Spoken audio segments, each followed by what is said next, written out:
नमस्कार, 9 की 9 खबर देख रहे हैं आप। आपके साथ मैं हूं शिप्रा झा। बुलेटिन की शुरुआत करेंगे बड़ी खबर के साथ और मुजफ्फरपुर से बड़ी खबर आपको बता दें। कोचिंग संचालक को गोली मारी गई है। अपराधियों ने कोचिंग संचालक को निशाना बनाते हुए गोलीबारी की। अभिषेक त्रिवेदी कोचिंग संचालक बताए जा रहे हैं जिन पर गोलीबारी की गई है, जिन्हें निजी अस्पताल में भर्ती कराया गया है। मुशहरी थाना के बरौली की घटना बताई जा रही है जहां पर कोचिंग संचालक को गोली मारी गई है। आपको बता दें कि निजी अस्पताल में कोचिंग संचालक को भर्ती कराया गया है। मुशहरी थाना के नरौली चौक की ये पूरी घटना है जहां पर अपराधियों ने कोचिंग संचालक को गोली मारी।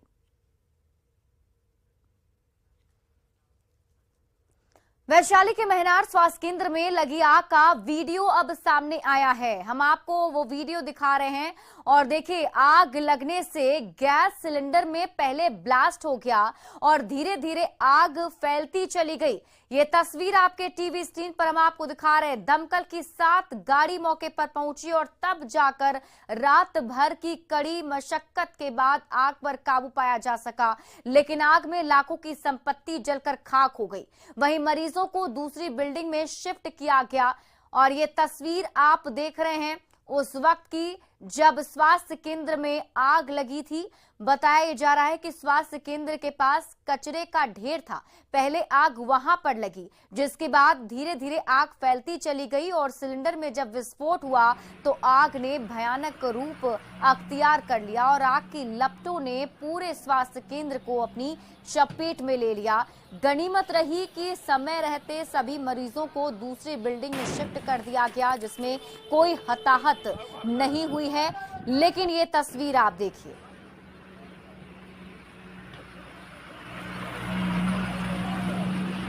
क्या हुआ है? मामला हुआ कि हम लोग को सूचना मिला कि हॉस्पिटल में आग लगा हुआ है। हम लोग दल बल के साथ आए और बहुत मशक्कत के बाद तो चारों तरफ से हम लोग घेर करके अंदर ब्लास्ट वगैरह हो रहा था। सिलेंडर में ब्लास्ट हो, ऑक्सीजन वाला हुआ था, एक हुआ था। तो उसको हम लोग फिर अंदर से जान पर खेल करके अंदर हेले और फिर उसको तो बाहर किए और बाहर करके हम लोग सारा कर्मचारी पानी को साथ ले करके और हम लोग बुझा दिए। स्टोर लगभग स्टोर में ही आग पकड़ा था। स्टोर जो है, स्टोर का सारा सामान हमको जहाँ तक देखने से लग रहा है, उन लोग के द्वारा बताया जा रहा है स्टोर में ही मुख्यतः आग लगा है। बाद में इसको देखने पे, काबू पाने के बाद देखने पे पता चलेगा क्या नुकसान है। मरीजों का सर क्या स्थिति है? मरीज कहाँ है? अस्पताल के मरीज को पूरा सुरक्षा का ख्याल रखे हुए हैं और उन लोगों को हम अलग बिल्डिंग, जो हमारा नया बिल्डिंग है, उसमें इलाज उनको मुहैया करा रहे हैं। गढ़वा के चिड़िया में पिछले 1 महीने से तेंदुए के आतंक से लोग भयभीत हैं और ऐसे में तेंदुए को पकड़ने के लिए मध्य प्रदेश के संजय डुंगरी की एक टीम हेताड़ खुर्द गांव के जंगल पहुंचकर तेंदुए को पकड़ने के लिए तेंदुए के पग मार्क और क्षेत्र में उपस्थिति की जानकारी ले रहे हैं। साथ ही जंगल के विभिन्न क्षेत्रों में घूम घूम कर तेंदुए की उपस्थिति का मुआयना किया जा रहा है। गौरतलब है कि इससे पहले हैदराबाद से आई टीम तेंदुए को पकड़ने के लिए 24 घंटा ट्रैंकुलाइजर के करने के लिए पहल कर रही है और इसके लिए कई जगह कैमरा पिंजरा भी लगाए गए हैं। अभी मध्य प्रदेश की टीम, संजय डुंगरी की टीम तेंदुए की ट्रैंकुलाइजर के लिए पहुंची हुई है। उन्होंने क्षेत्र के लोगों से अपील की है कि शाम और सुबह जंगल की ओर ना जाएं। विभाग से कोई चूक नहीं हो रही है। जब अब घटना 14 दिसंबर को पहली बार घटी थी, तब से विभाग के द्वारा से कैप्चर करने के लिए और उसे ट्रैंकुलाइज करने के लिए जस्ट उसके 14 दिन के बाद ही हमारी परमिशन भी मिल गई थी। और आपको मालूम होगा कि हैदराबाद से हम लोगों ने टीम बुलाया है। उसके साथ साथ अभी मध्य प्रदेश के संजय डुबरी, जो ऐसी ही परिस्थिति से वो लोग अनुभवी है इस मामला में कि उन्होंने बहुत बार तेंदुआ को पकड़ा है, वहाँ के भी लोगों को बुलाया है। लेकिन विभाग के द्वारा 24/7 पहल की जा रही है। कैमूर में उत्पाद विभाग की टीम ने ट्रक से भारी मात्रा में शराब जब्त किया है। ट्रक से 1530 लीटर शराब को जब्त किया गया। आलू की बोरी की आड़ में शराब की तस्करी की जा रही थी। बीते पिछले 24 घंटे में मोहनिया अनुमंडल के NH2 से कार्रवाई करते हुए 2 ट्रकों पर भारी मात्रा में शराब की खेप जब्त की गई है। पुलिस ने ड्राइवर को गिरफ्तार कर लिया है।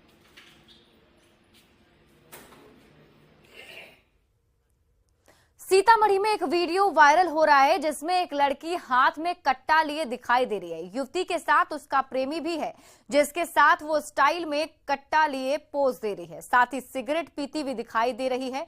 युवती डुमरा थाना क्षेत्र की रहने वाली बताई जा रही है। हालांकि पुलिस का कहना है कि युवती और युवक की पहचान अभी तक नहीं हो सकी है। ये तस्वीर हम आपको उस युवती की दिखा रहे हैं जिस युवती का तस्वीर अभी सोशल मीडिया पर वायरल हो रहा है, जिसमें देखिए लड़की ने मास्क लगा रखा है और हाथ में कट्टा है और उसके साथ फोटो खिंचवाती हुई नजर आ रही है जिसमें वो सिगरेट भी पी रही है, अलग अलग पोज दे रही है। पूर्णिया में बाइक चोरी के आरोप में एक युवक की पिटाई की गई। मामला लाइन बाजार चौक की है, जहां लोगों ने एक युवक को बाइक की चोरी करते हुए रंगे हाथों पकड़ लिया और फिर उसकी पिटाई शुरू कर दी। बाइक के मालिक का कहना है कि वो सड़क किनारे बाइक लगाकर डॉक्टर के पास गए थे।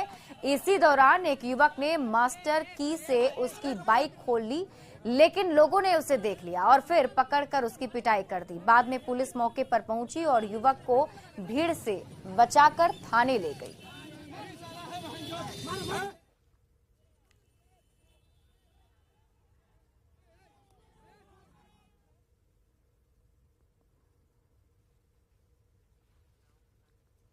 और मुंगेर से आपको बड़ी खबर बता दें, अंचल ऑफिस में दो पक्ष आपस में भिड़ गए। दोनों पक्ष के बीच जमकर मारपीट होनी शुरू हो गई।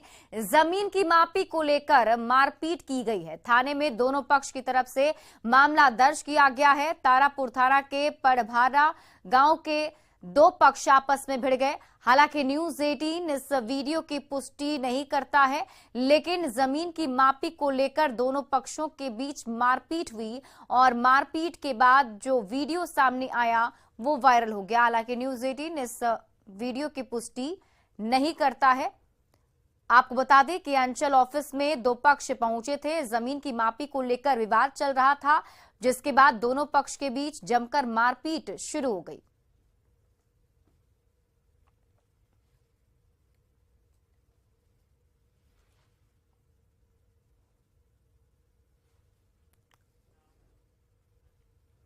खबर रांची से है, जहां पुलिस ने गुप्त सूचना के आधार पर एक बड़ी कार्रवाई को अंजाम दिया है और मुठभेड़ में पीएलएफआई के एरिया कमांडर विशाल को मार गिराया है। वहीं 2 से 3 उग्रवादियों को गोली लगने की भी सूचना है। दरअसल ठाकुर गांव इलाके में पीएलएफआई उग्रवादियों के जमा होने की सूचना एसएसपी को मिली थी, जिसके बाद एक विशेष टीम का गठन किया गया और उग्रवादियों की घेराबंदी की गई। इसी दरमियान उग्रवादियों ने पुलिस टीम को अंधाधुंध फायरिंग कर दी, जिसके बाद पुलिस ने भी जवाबी कार्रवाई की, जिसमें पीएलएफआई का एरिया कमांडर विशाल शर्मा मारा गया। मौके से पुलिस को 2 पिस्टल, एक कट्टा, एक ग्रेनेड सहित कई सामान बरामद हुए हैं। फिलहाल शव और अन्य बरामद सामानों को डिमार्क कर घटना स्थल पर ही रखा गया है। मौके से और अधिक जानकारी दे रहे हैं संवाददाता ओम प्रकाश। राजधानी रांची में पुलिस को एक बड़ी सफलता हाथ लगी है। पुलिस ने पीएलएफआई के दुर्दांत उग्रवादी, जिस पर 9 से 10 केस थे, उसे एक मुठभेड़ में मार गिराया है। आपको बता दें कि ठाकुर गांव थाना क्षेत्र में ये मुठभेड़ हुई है। जहां तहां जो इस मुठभेड़ की कहानियां जो हैं वो रास्ते में गिरी पड़ी मिली हैं। हर जगह हथियार जो हैं वो यहां पर बरामद हुए हैं। बता दें कि ठाकुर गांव थाना क्षेत्र में पुलिस को ये सूचना मिली थी कि पीएलएफआई उग्रवादी फिर एक बार अपने नापाक मंसूबों को अंजाम देने के इरादे से जमा हुए हैं और यहां पर अपनी जड़ों को मजबूत करने में जुटे हैं और कहीं न कहीं किसी बड़ी वारदात को अंजाम देने की योजना बना रहे हैं। जिसके बाद पुलिस के द्वारा ये पूरी कार्रवाई की गई, जिसमें इनका जो इधर का एरिया कमांडर कहा जाए पीएलएफआई का, तो विशाल शाव, वो यहाँ पर मौजूद था अपने कुछ साथियों के साथ, जिसे पुलिस ने मुठभेड़ में मार गिराया है।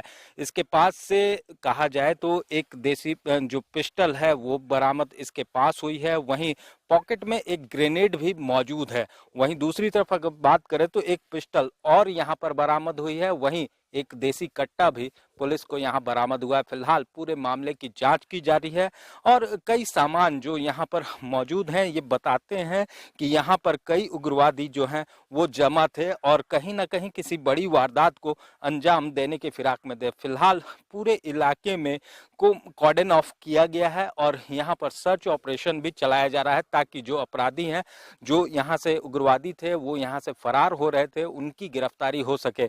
मामले में जो जानकारी सूत्रों के हवाले से मिल रही है उसमें 2 से 3 अन्य उग्रवादियों को भी गोली लगने की सूचना है। फिलहाल पुलिस उन लोगों की भी तलाश कर रही है। बता दें कि ये जो विशाल साव है ये न सिर्फ PLFI का में एरिया कमांडर था बल्कि अमन साव गुट से भी इसके खासे अच्छे संबंध थे। तो पूरे मामले में अगर बात कही जाए तो रांची पुलिस के लिए एक बड़ी सफलता है। पिछले दिनों जहां बुढ़मू इलाके में TPC उग्रवादियों के खिलाफ एक अभियान चला था, हालांकि उसमें पुलिस को खासी सफलता हाथ नहीं लगी थी, लेकिन कई सारे हथियार बरामद हुए थे। तो वहीं दूसरी तरफ आज PLFI उग्रवादी को मार गिराने में पुलिस ने सफलता प्राप्त की है। कहा जा सकता है कि रांची में एक अलार्मिंग सिचुएशन भी है, क्योंकि जिस तरह से PLFI और TPC उग्रवादियों की गतिविधि बढ़ी है उससे रांची पुलिस की चुनौतियां जरूर बढ़ेगी। रांची से न्यूज़ 18 के लिए ओम प्रकाश। लखीसराय में नक्सलियों के खिलाफ लगातार अभियान जारी है। पुलिस ने संगठन से जुड़े लोगों को सरेंडर करने की नसीहत दी। पिछले दिनों कई नक्सलियों को हथियार और कारतूस के साथ गिरफ्तार किया गया। नक्सल प्रभावित कजरा और पीरी बाजार में सुरक्षा बलों का अभियान चल रहा है और वैसे सभी इलाकों की तलाशी ली जा रही है जहां नक्सलियों के छिपे होने की आशंका है। हाल के दिनों में कई सफलताएं भी मिली है। विगत माह ही लगभग आधा दर्जन नक्सली पकड़ाए हैं और 1.5 दर्जन नक्सली अभी तक न्यायिक हिरासत में भेजे गए हैं। नक्सलियों के विरुद्ध ये अभियान जारी रहेगा। खबर मुंगेर से है, जहां पूर्वी बिहार और पूर्वोत्तर झारखंड के हार्डकोर नक्सली सूरज मुर्मू ने पुलिस के सामने सरेंडर कर दिया है। सूरज मुर्मू स्पेशल एरिया कमेटी का बड़ा नक्सल है। नक्सली सूरज मुर्मू ने अत्याधुनिक हथियार और 28 कारतूस के साथ SP कार्यालय में मुंगेर के आयुक्त और DIG के सामने सरेंडर किया। नक्सली सूरज मुर्मू 9 बड़े कांडों में आरोपी था, जिसमें डबल मर्डर से लेकर लेवी के लिए किडनैपिंग तक के मामले शामिल हैं। कई जिलों की पुलिस को लंबे समय से नक्सली की तलाश थी। सूरज मुर्मू का सरेंडर मुंगेर पुलिस के लिए बड़ी उपलब्धि मानी जा रही है। जिला प्रशासन ने अब इसको लेकर सरकार की योजना का जल्द से जल्द लाभ दिलाने का भरोसा भी दिया है। मुंगेर रेंज को नक्सल फ्री बनाने का ये अनवरत चलता रहेगा। आप लोग देख रहे हैं कि इधर एक साल में 3 महत्वपूर्ण उग्रवादी जमुई जिला में पिछले जून-जुलाई माह में आत्मसमर्पण किए हैं। 2 महत्वपूर्ण इनकाउंटर हुए, जिसमें जमुई में एक मतलूब तेरी मारा गया, फिर नारायण कोड़ा, जगदीश कोड़ा लखीसराय में मारा गया। जो उनके द्वारा उनकी जो गोलियां उनके पास थी 28 राउंड उन्होंने सौंप दिया है। हमारे DIG साहब भी इस संबंध में हमारी वार्ताओं से हो रही, उन्होंने कहा कि जो पुनर्वासित करने के संबंध में जो भी प्रयास होगा वो निश्चित रूप से बहुत शीघ्र किया जाएगा। सिवान शराब कांड पर ADG पुलिस मुख्यालय जितेंद्र सिंह गंगवार ने कहा कि इस कांड के मुख्य अभियुक्त संदीप चौहान के साथ अब तक कुल 16 लोग गिरफ्तार हो चुके हैं। उन्होंने कहा कि संदीप अपने साथियों के साथ मिलकर शराब का निर्माण करता था। शराब बनाने के लिए उसने कोलकाता से सैनिटाइजर बनाने के नाम पर इथेनॉल मंगाया था और इससे शराब बनाने का काम किया। उन्होंने कहा कि 18 जनवरी को ही कोलकाता से मुजफ्फरपुर इथेनॉल मंगवाया गया था। पुलिस अब इस मामले में ट्रांसपोर्टर को भी गिरफ्तार कर ली है। ADG ने कहा कि इस कांड की तह तक जाने के लिए बिहार पुलिस की टीम कोलकाता भी जाएगी और जरूरत पड़ने पर दूसरे राज्य भी जाएगी। अभी तक के अनुसंधान के क्रम में कुल 16 व्यक्तियों की गिरफ्तारी हो चुकी है और पूरे के पूरे इस नेटवर्क का उद्भेदन 24 घंटे से भी कम समय में पुलिस के द्वारा कर दिया गया है।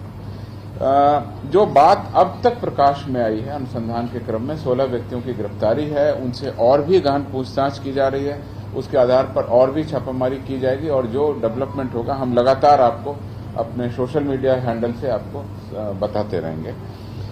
इसमें जो बात प्रकाश में आई है उसमें यह समझ में आया कि मुख्य अभियुक्त था संदीप चौहान, जिसको पुलिस ने गिरफ्तार कर लिया। दोनों के द्वारा सैनिटाइजर बनाने के नाम पर एथेनॉल कंपनी से स्प्रिट मंगाया गया था। इस स्प्रिट को उनके द्वारा मंटू बिंद और उसके भाई सुरेंद्र बिंद, जो ग्राम बाला के रहने वाले हैं जहां पे ये घटना हुई है, उनको दे दिया गया। उसके बाद यह पता चला कि इसने बाला गांव के 5 व्यक्तियों को ये दे दिया था बांटने और खुद पीने के।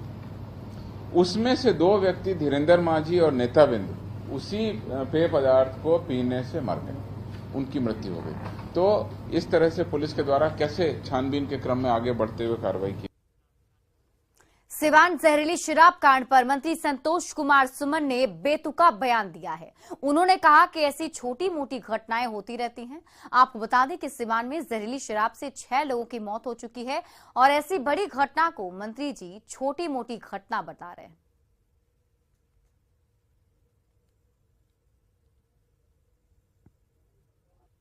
बुरी चीज़ है, इससे जितना आप दूर रहेंगे तो अच्छा रहेगा।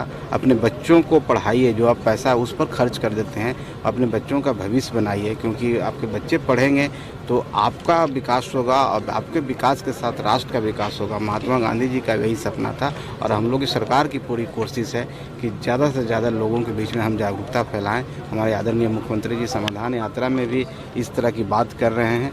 हम समझते हैं कि लोगों को सबक लेनी चाहिए और ये छोटी मोटी घटना होती है, जो लोग इसके पीछे होते हैं निश्चित तौर पर सरकार के द्वारा वो दंडित किए जाएंगे और सरकार कर भी रही है। जो बाहर के लोग हैं जो इस तरह का सप्लाई चेन चला रहे हैं, खास करके उन गरीबों के बीच में जहर जो रोशने का काम कर रहे हैं, उनको खोज करके सरकार दंडित करेगी। और आज जननायक कर्पूरी ठाकुर की 99वीं जयंती है। कई राजनीतिक पार्टियों की तरफ से उनकी जयंती समारोह मनाई जा रही है। समस्तीपुर के उनके पैतृक कर्पूरी ग्राम में भी राजकीय समारोह के साथ उनकी जयंती मनाई जाएगी।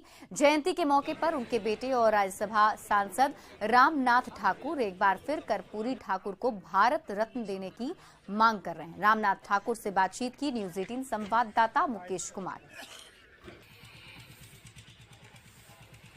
गुदरी के लाल जननायक कर्पूरी ठाकुर, जिनका 99वीं जयंती समारोह मनाया जा रहा है, और ऐसे में उनसे एक किस्सा जिसको लेकर काफी गाली उनको सुनना पड़ा था जब उनके द्वारा अंग्रेजी को हटाया गया था। और ये जननायक कर्पूरी ठाकुर जी का मार्कशीट है, इंटरमीडिएट एग्जामिनेशन का 1942 हस्तलिखित उस समय हुआ करता था मार्कशीट, और उसे दिखा रहे हैं उनके पुत्र रामनाथ ठाकुर। और काफ़ी मज़ेदार यादें हैं और क्या कुछ सोच करके वो अंग्रेजी हटाए थे, आइए हम जानते हैं जी। क्या कुछ उसके पीछे कहानी था कि जिस गरीबी में, जिस भूखमरी में, जिस दर्द के साथ उन्होंने परीक्षा दिया कि गार्जियन को क्या स्थिति होती है परीक्षा फीस देने में और एडमिट कार्ड भरने में, उसको देखते हुए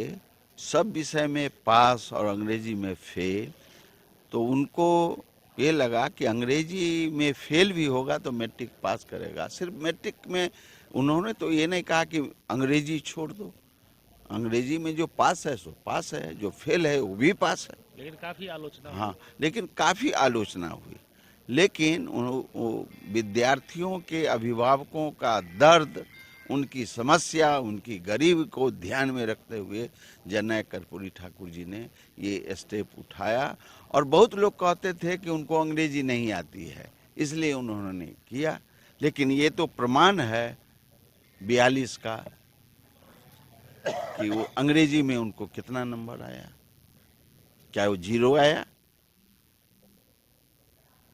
तो ये प्रमाण के साथ मैं आपके से, जो जिन लोगों को ये भ्रम था कि कर्पूरी ठाकुर जी को अंग्रेजी नहीं आती है, हिंदी के लिए तत्पर रहते हैं, तो इसका प्रमाण है कि उनको 300 में 156 नंबर आए।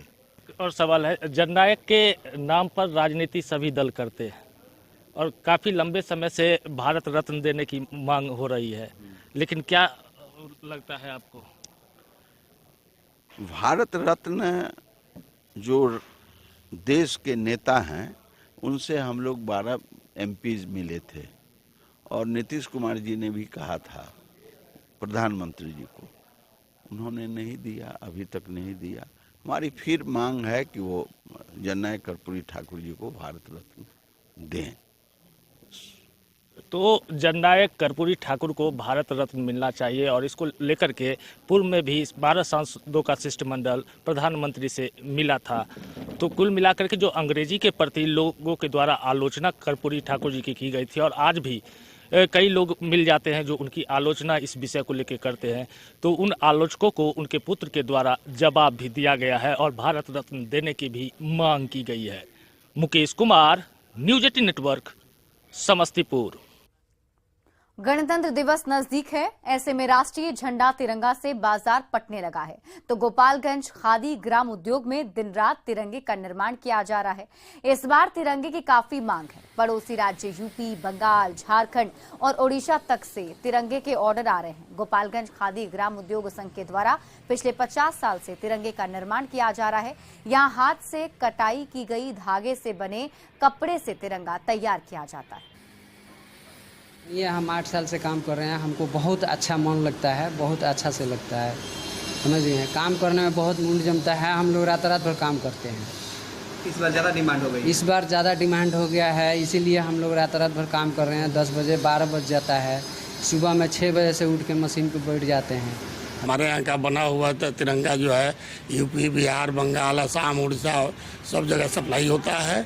और जो है हम जो है तिरंगा जो बनाते हैं इसमें महिलाओं को जो है बहुत ज़्यादा रोजगार दिए हैं। जैसे हमारे सिधौलिया केंद्र पर जो है महिलाओं द्वारा कताई किया जाता है, बुनाई किया जाता है और उसी कपड़े से जो है हम तिरंगा तैयार कराते हैं। और फिलहाल इस बुलेटिन में अभी के लिए बस इतना ही। आप देखते रहिए न्यूज 18 बिहार झारखंड।